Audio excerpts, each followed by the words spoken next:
curious.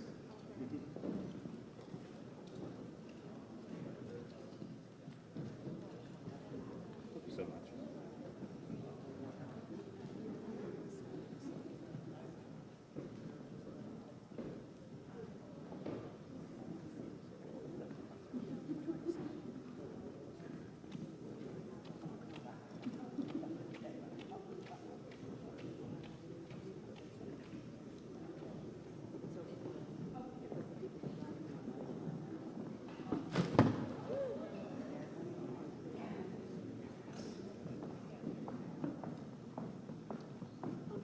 They're just messing with you guys. Let's just put them on the floor. Lean them up against, I think that they're now top heavy. Yep. I'm sure somebody has a vase in their pocketbook. What? Vase in the pocketbook?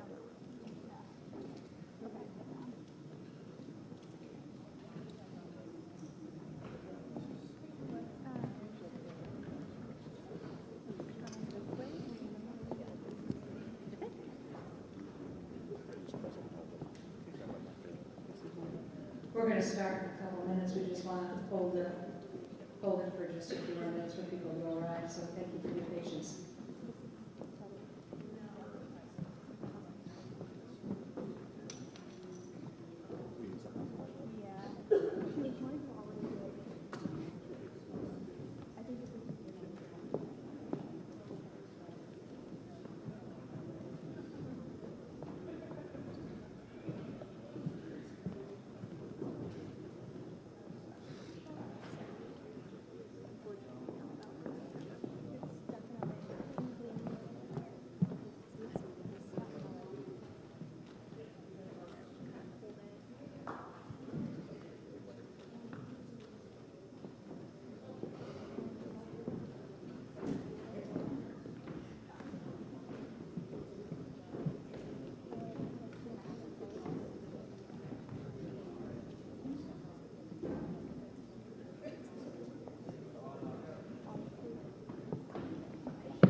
Good evening.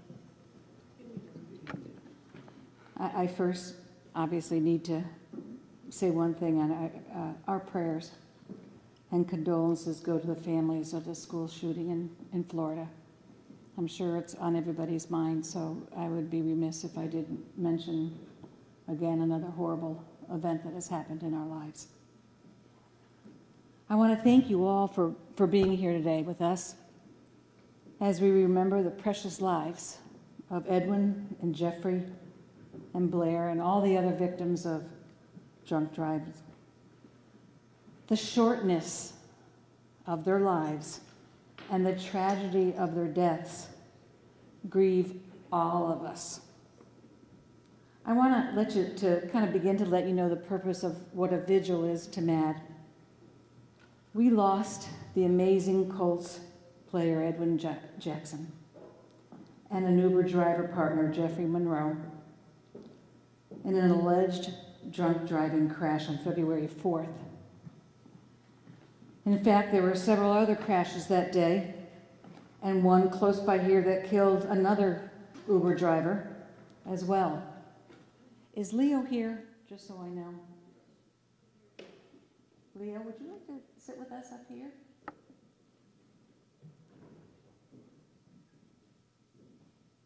Fatima, could you bring a chair over for Leo?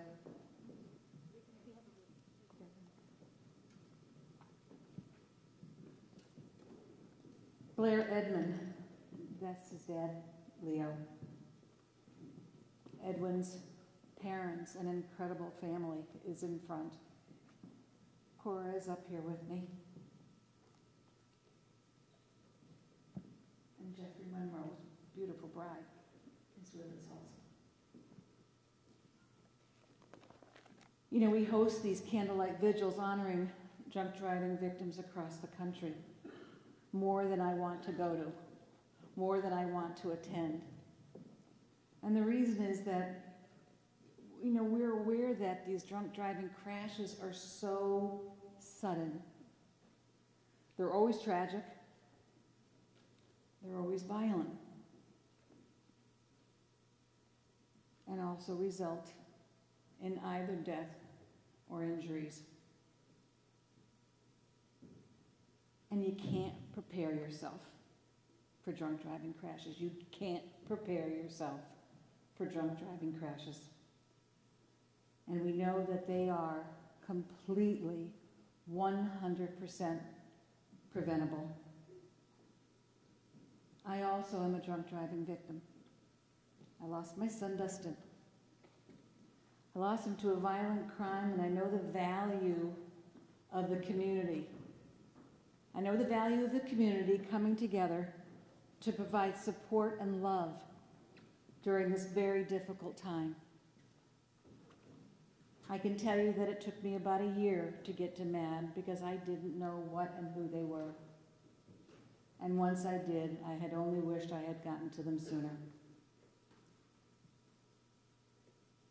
We know it's a difficult time, and I'm sorry. I am sorry. I am sorry. And so to the families of Edwin and Jeffrey and Blair, please know that this vigil is for you. It's for you so that you can feel the care that a community has. It's for you to feel the compassion that the community has. And it's for you to know that people are thinking about you still and will always think about you. We will make it our mission that they will not forget any of you. We are so thankful and grateful that you're here today and that you allowed us to honor your loved ones. I also want to thank the Colts and Uber. You have been phenomenal in your support, in your kindness during this time to the families of the victims and in organizing this vigil for the community. We are also grateful to the Indiana Criminal Justice Institute, Guyan Creek Middle School, the Indianapolis Metropolitan Police Department DWI Enforcement, the Indiana State Police, Lawrence Police Department, and the entire community here in Indiana for working so hard and so quickly with MADD staff, their advisory board, and the volunteers here in Indiana to make this vigil possible. It takes a while, and it takes time to remember your loved ones. And we don't want the time to go by without starting that remembrance right now. MADD is forever grateful to you all for your passion, your commitment and dedication toward our shared goal of keeping our communities and our families safe. You know, we can only reach our goal of no more victims unless we all work together. At this time, I'd like to welcome to the podium Colts General Manager Chris Ballard.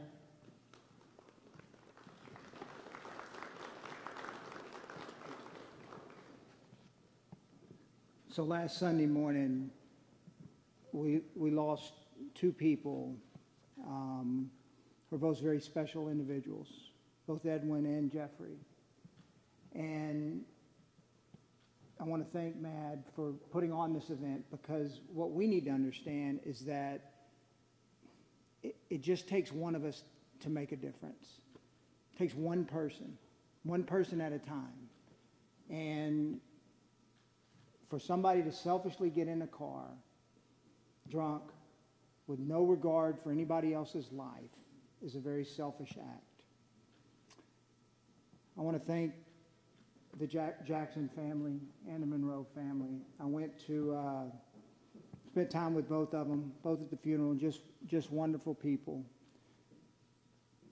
I told the Jackson family I have 5 children, and I just pray that I can raise my kids the same way you've raised your family, is what you love, and respect for each other and respect for others. The job y'all have done as parents is what we all emulate to be as parents. The only way we make a difference is one person at a time. One person at a time. And we all can make that difference. Life is too precious. Life is way too precious for us to not make a difference in other people's lives. This affected a lot of people. I think you've seen it. I saw it at both funerals. And one person's selfish act affected a lot of people. Thankful for all of you. Thankful for the Jackson family. Thankful for the Monroe family. My prayers, Colts organization, you will always be in our prayers. Thank you.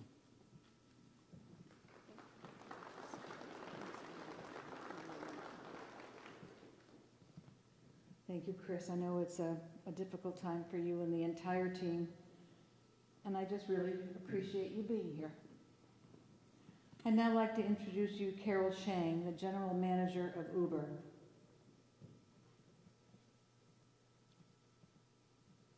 Thank you, Colleen. It was so important to us that we be here tonight to show support for this community during this terrible time of tragedy. This is a strong and resilient community here in Indianapolis, and I'm honored to be here tonight with you. And as Colleen said, especially to the families, thank you for the honor of letting us honor your loved ones. I want to take a moment to recognize all of the Uber driver partners who've come here tonight to be with us. On February 4th, this community suffered a terrible loss when the lives of Jeffrey Monroe, Blair Edmonds, and Edwin Jackson were lost tragically and suddenly related to alleged drunk driving. These men were husbands, brothers, fathers, uncles, partners, and friends. Some of you here tonight have been personally affected by drunk driving. And in response, those who've committed to be designated drivers help people get home safely and avoid getting behind the wheel if they've been drinking. And you all are everyday heroes. We are heartbroken from these tragedies, and we extend our warmest thoughts and prayers to all of those who are grieving, especially the families of those whose lives have been lost. Since 2015, Uber and MADD have partnered together to help raise awareness of the dangers of drinking and driving, and to promote the work that this great organization does every single day to combat drunk driving. On behalf of Uber, I want to thank MADD for our longstanding partnership, Chair Chris Ballard and the entire Colts organization for their leadership and helping to organize this way to bring us all together tonight. Thank you.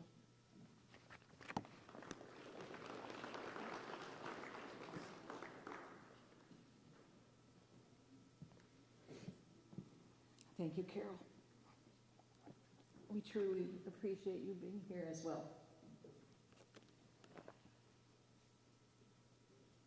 I want to take this time to acknowledge all the community members. Excuse me. I promised. Who showed up today to support the families of drunk driving victims. I know we have among us today the law enforcement community,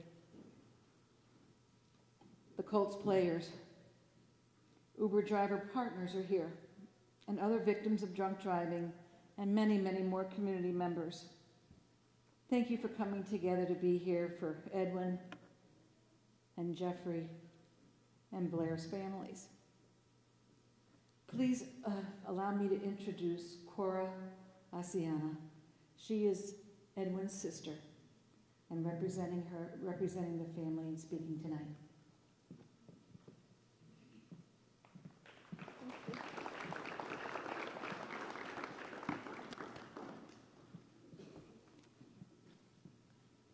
Good afternoon. My name is Cora, and I'm one of Edwin's 9 siblings. I am here along with my entire immediate family to honor the lives of Edwin and Mr. Jeffrey Monroe. On behalf of the Jackson family, I would like to thank the Indianapolis Colts, Uber, Mothers Against Drunk Driving for holding this vigil. We also thank Guyan Creek Middle School for hosting us tonight. Thank you all for providing a forum for us to grieve the untimely death of Edwin and Mr. Monroe, and to do so together in the city where they both lived, Indianapolis. While we grieve the loss of our brother Edwin, we are so grateful for the outpouring of support we have received over the past 2 weeks from friends, family, fans. We thank you in knowing that so many people are sending love, condolences, and prayers our way. And we are blessed for that. We are particularly grateful for the city of Indianapolis and Colts fans here and across the nation who have called, emailed, texted, sent cards about Edwin. Thank you. Thank you. In the midst of our grieving, we're also acutely aware that the family of Mr. Jeffrey Monroe also grieves the loss of their loved one. To the Monroes, know that we're sending our love, condolences, prayers to you during this dark time. We know your pain. Edwin was one of a kind. He was loving, gentle, compassionate, respectful, optimistic, hardworking, determined, and fun. He laughed a lot, and his smile lit up a room. He loved the game of football, but he also loved to juggle, mime, and salsa dance. He had a special place in his heart for children, and he could make friends with anyone. It didn't matter to him where they came from or what they looked like. Edwin liked to be silly, but he could also be serious.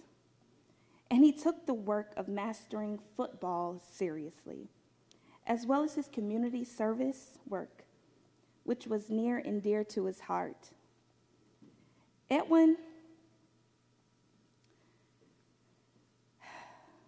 was just plain old special, and we are all blessed to have known him.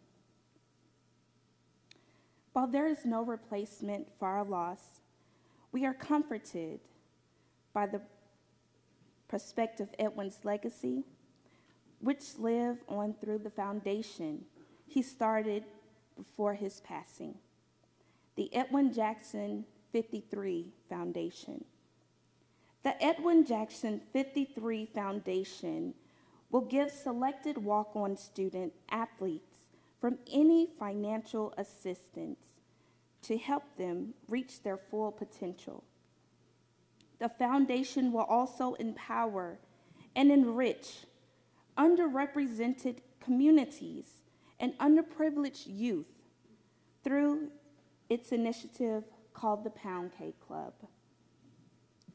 As I think about it, this candlelight visual is quite fitting for Edwin. He was the light in our lives and provided light and joy to so many others. He was warm as fire and as fiery hot with his passion for football and community work, but at the same time as gentle and calming as a small flame. Edwin is no longer physically here, but his light still shines on. And we will make it our mission to keep his light shining forever. Thank you.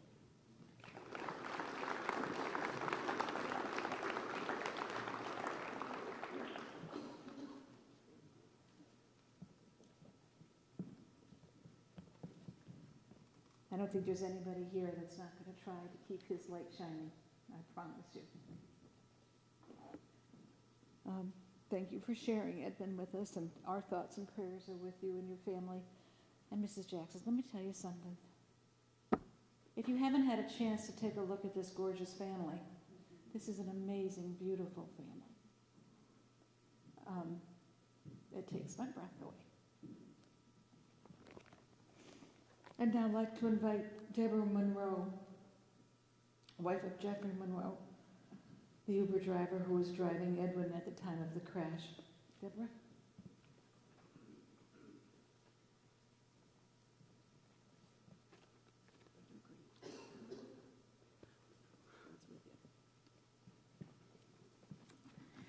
You know, there's so many things that I could say about my husband, what a wonderful human being he was.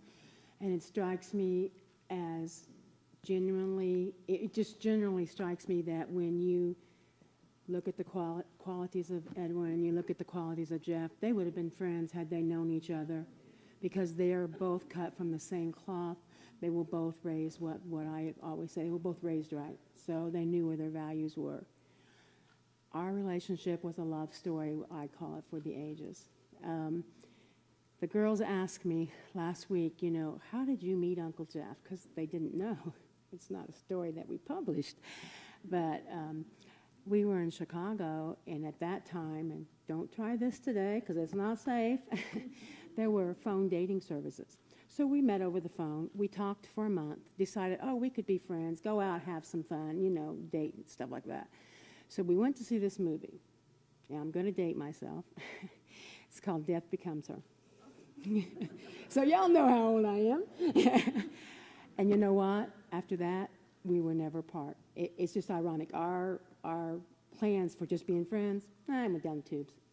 We knew he was my one and only, and I was his. You know, I'm a better person because I've had him in my life. We weren't perfect, but we were a team. We did everything together. We traveled the world. We got to see all the places that we dreamed about, we read about as children. And I'm sure you can't see him, but I promise you, he's standing right here behind me, a tall, dark, handsome man. He's got his arms wrapped around me, and he's whispering in my ear that he loves me and he has my back. That's just who he was. All the drivers at the airport, I'm sure they were sick of hearing my name, because from what I hear, he talked about me all the time. It's kind of nice to hear that because these are things you don't hear, But you can rest assured that he's safe. He's going to be safe in my heart forever, and no one or anyone will ever hurt him again. I also want to thank our families, our communities, our friends for the support they've given us. Believe me, it has made a difference. I want a big heartfelt thanks to the Colts for their support and for the way they treated my husband with the utmost dignity and respect. They have stood behind us all the way. They've helped us unbelievably so, and their generosity is just there. For Uber and all the drivers who stage out of the airport, thank you guys. He loved all of you. He loved what he was doing. And I guess if you have to have a comfort out of all this, he died doing something that he loved and being who he was.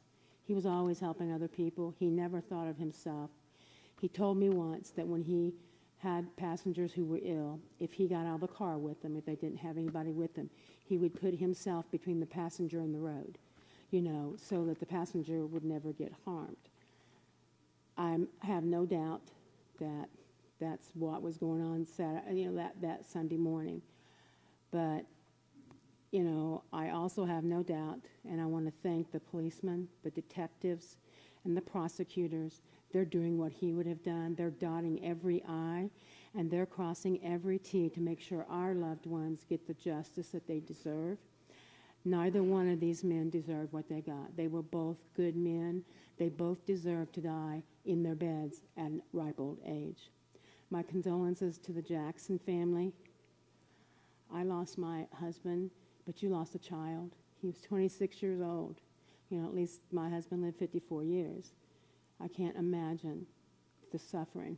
I do share your pain, and I know it's a tremendous loss for you. I also want to thank our full-time employers, Allison Payment Systems, where my husband worked for 20 years, and Zenith American Solutions. Both companies have been a very strong support system for me, and I really appreciate that. And to all of you, I would like to say, do not drink and drive. When you do, you are arming a 5,000-pound weapon, and unfortunately, we know how that ends. If you hit and kill someone, it's the same thing as committing murder.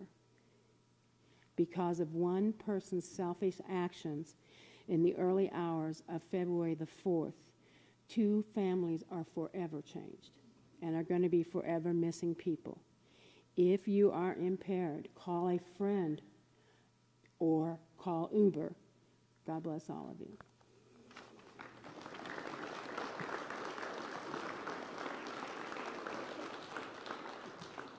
I had the chance to find out a little bit about Jeffrey and Edwin, and I can tell you that they are cut from the same cloth. 2 men doing the right thing for the right reasons, and they're not here today.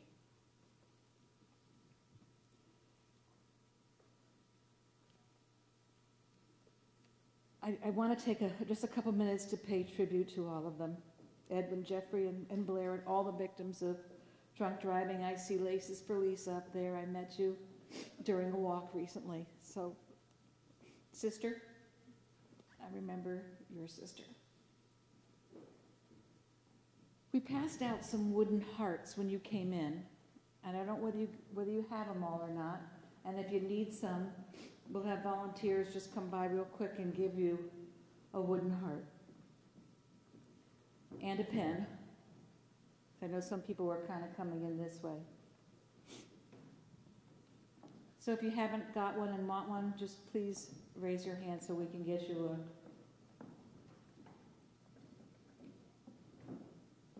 a wooden heart. When you do have them, please take a moment to write either your name or a loved one's name on the heart. And after you're done, our MADD volunteers are going to come around with small little vases, and please drop them in there with your name.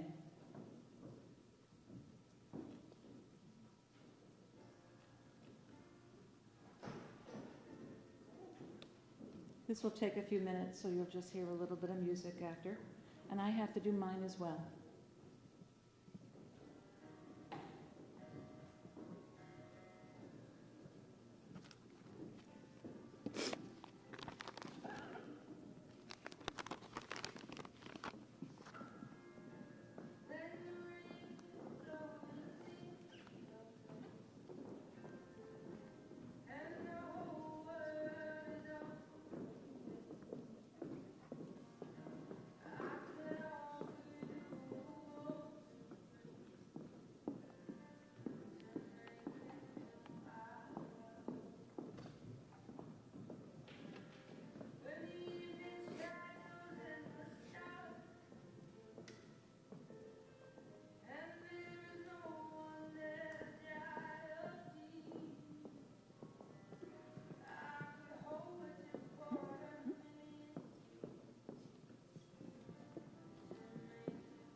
Deborah?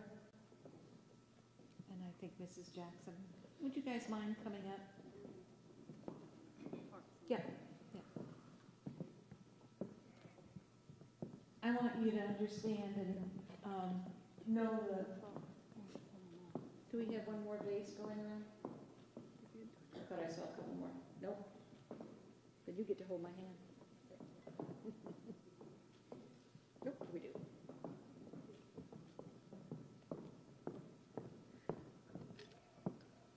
I want you to know that the coins, the hearts, excuse me, and they are representing people here that have either gone and have passed away by a drunk driver, or victims or their families are here. And each one of these people took the time out today to come and see you and to come and just praise your son, your husband, and your son. Would you mind, each one of you, pouring your hearts into the large vase so that we can represent that all of our hearts are together?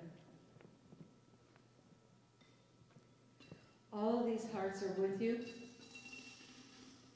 We are with you. The Colts are with you. Would you mind just giving, they're very brave, would you mind just giving a hand? Just because Thank you so much. This whole community is with you today and forever.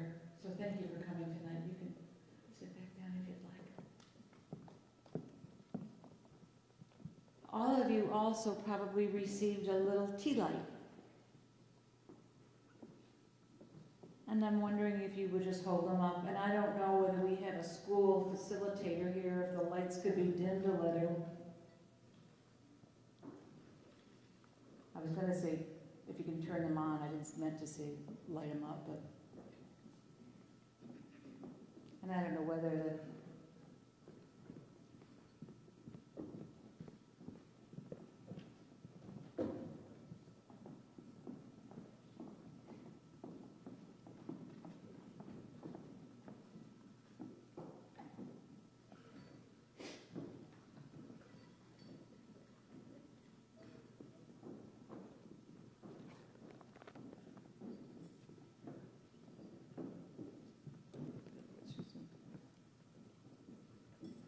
They can't, okay.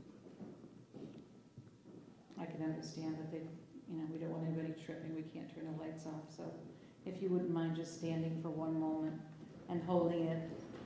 We would love to show the community these cameras are on you and they're going through the entire Indiana. And I want these media, and thank you so much for doing what you're doing, and to let you know, and to let the community be aware that we are here for you, we are here for Edwin, we are here for Blair, and we are here for Jeffrey, and we will not leave, and I will not stop until we get to the point that there are no more victims. If you could just stand for a second while the cameras take your picture. I want them to know, I want Indiana to know, and I want across the country to know that enough is enough.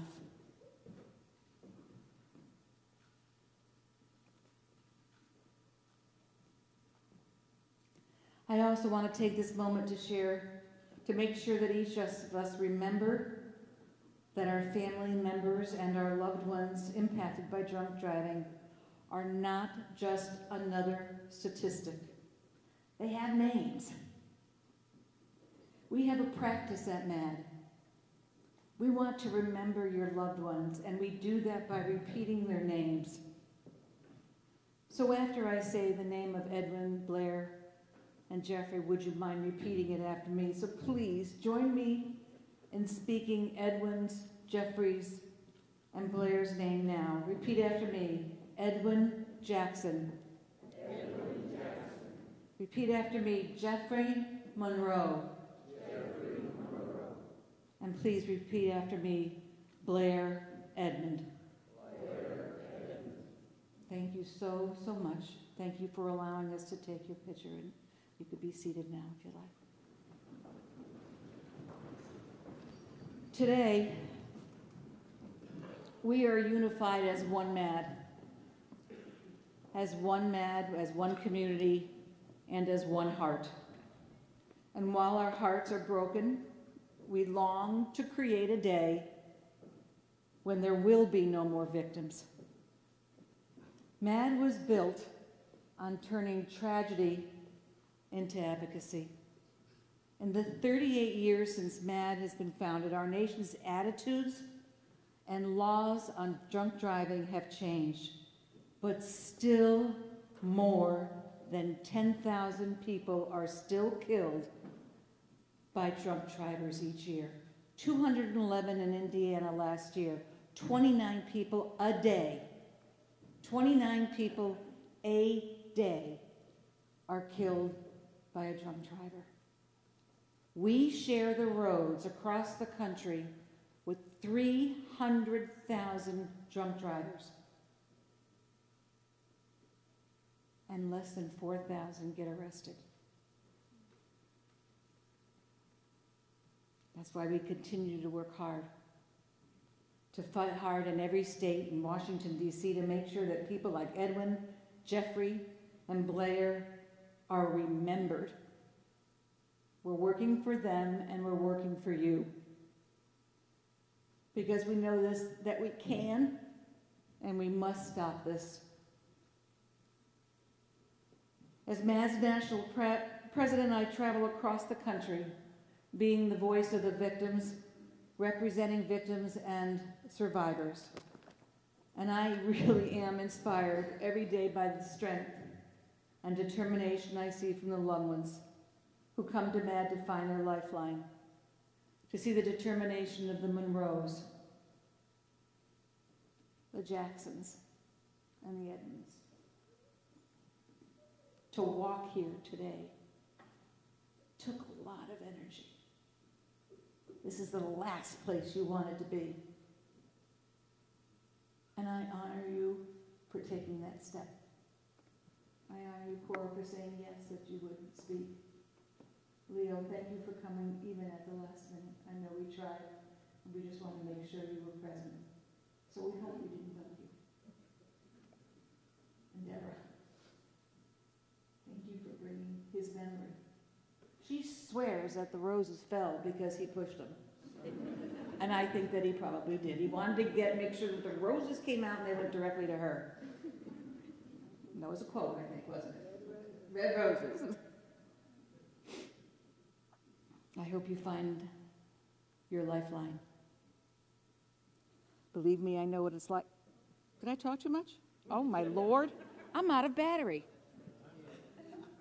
Well, there you go. I can shout. So until they find me a battery, you know, my husband is probably home right now watching on Facebook saying, yep.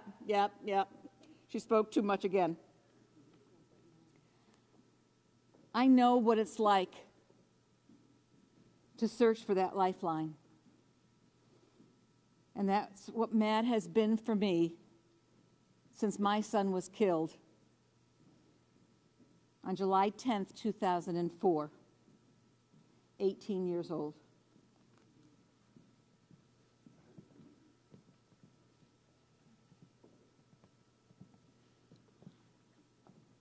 Not a day goes by that I don't miss Dustin's silly, stupid grin. His fiery red hair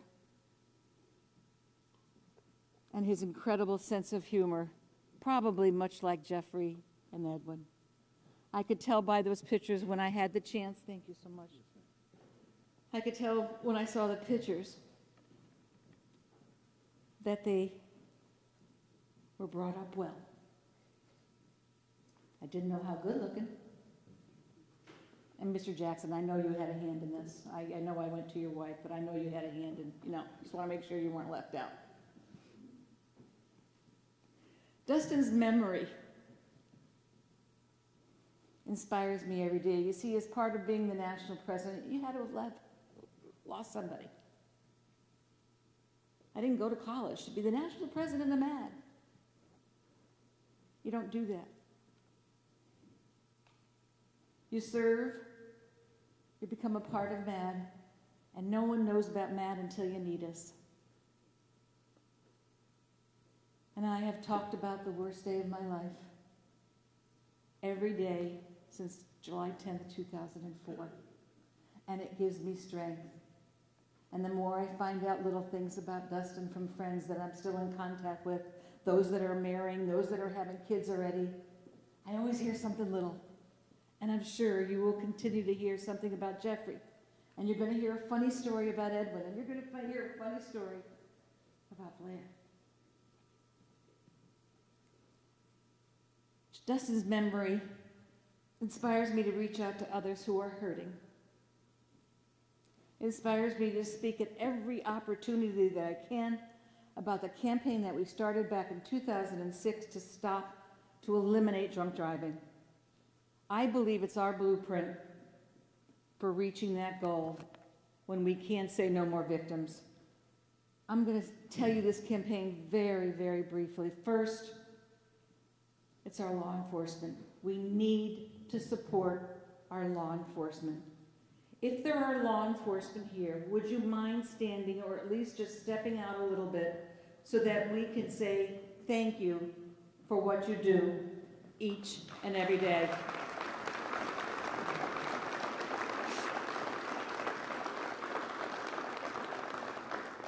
Thank you for showing your support for the risk that these men and women take each and every day. They are the ones that run or walk towards danger. They are the boots on the ground. They are the ones that did everything to help Jeffrey, to help Edwin, and to help your son. We all have the right to life, the right to be safe on our roads. We need tougher drunk driving laws here in Indiana and across the country for our officers to enforce, like the ignition interlocks for first-time offenders.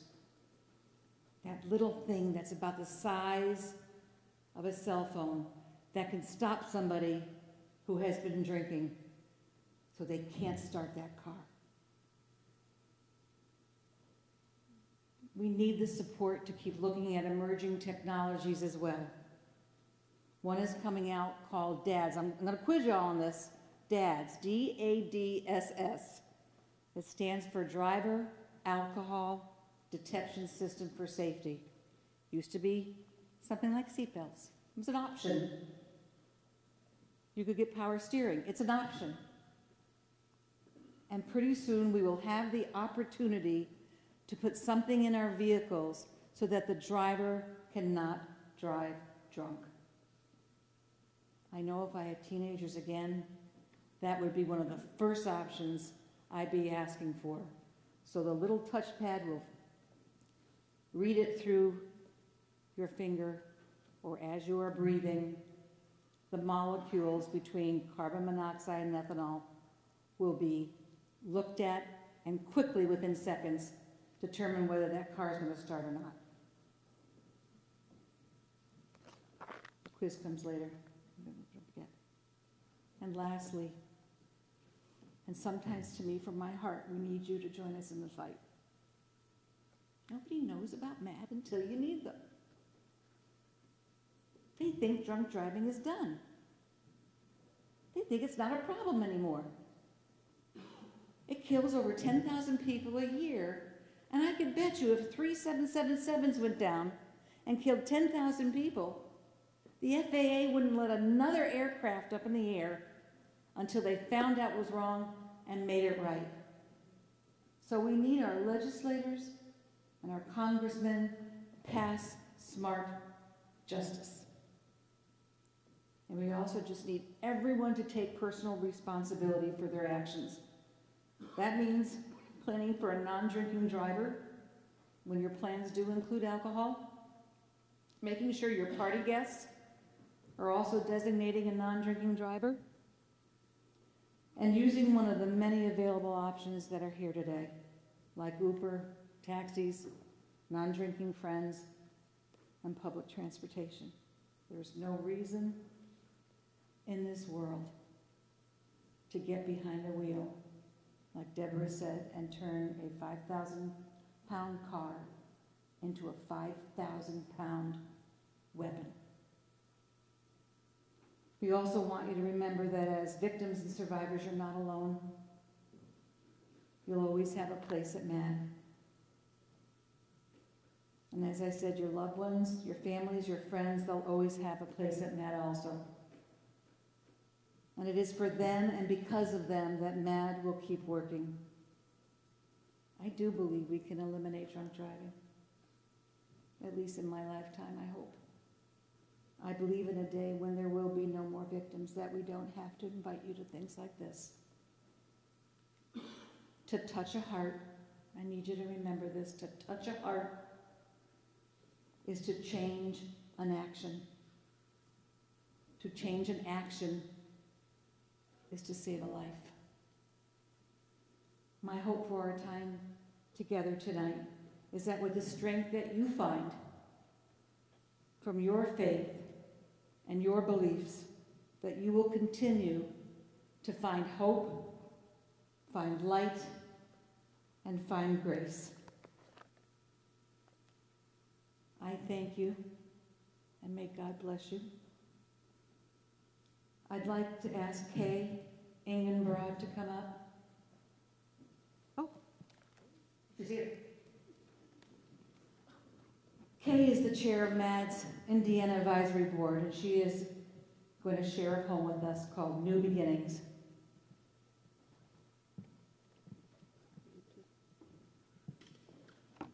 Good evening. I just would like to express my condolences to all the families and friends. I'm so very sorry, and that this sad event had happened and to bring us together like this. I just also want to let you know that I am, and we are, your state board advisory, and we will do what you would like for us to do, and we will try to obtain all that we can for each and one of you. I'd like to share this poem called New Beginnings. It's only the beginning now, a pathway yet unknown. At times, the sound of other steps. Sometimes we walk alone. The best beginnings of our lives may sometimes end in sorrow, but even on our darkest days, the sun will shine tomorrow. So we must do our very best, whatever life may bring, and look beyond the winter chill to smell the breath of spring. Into each life we will always come, a time to start anew, a new beginning of each heart, as fresh as morning dew. Although the cares of life are great, and hands are bowed so low, the storms of life will leave behind the wonder of a rainbow. The years will never take away our chance to start anew. It's only the beginning now, so dreams can still come true. Thank you.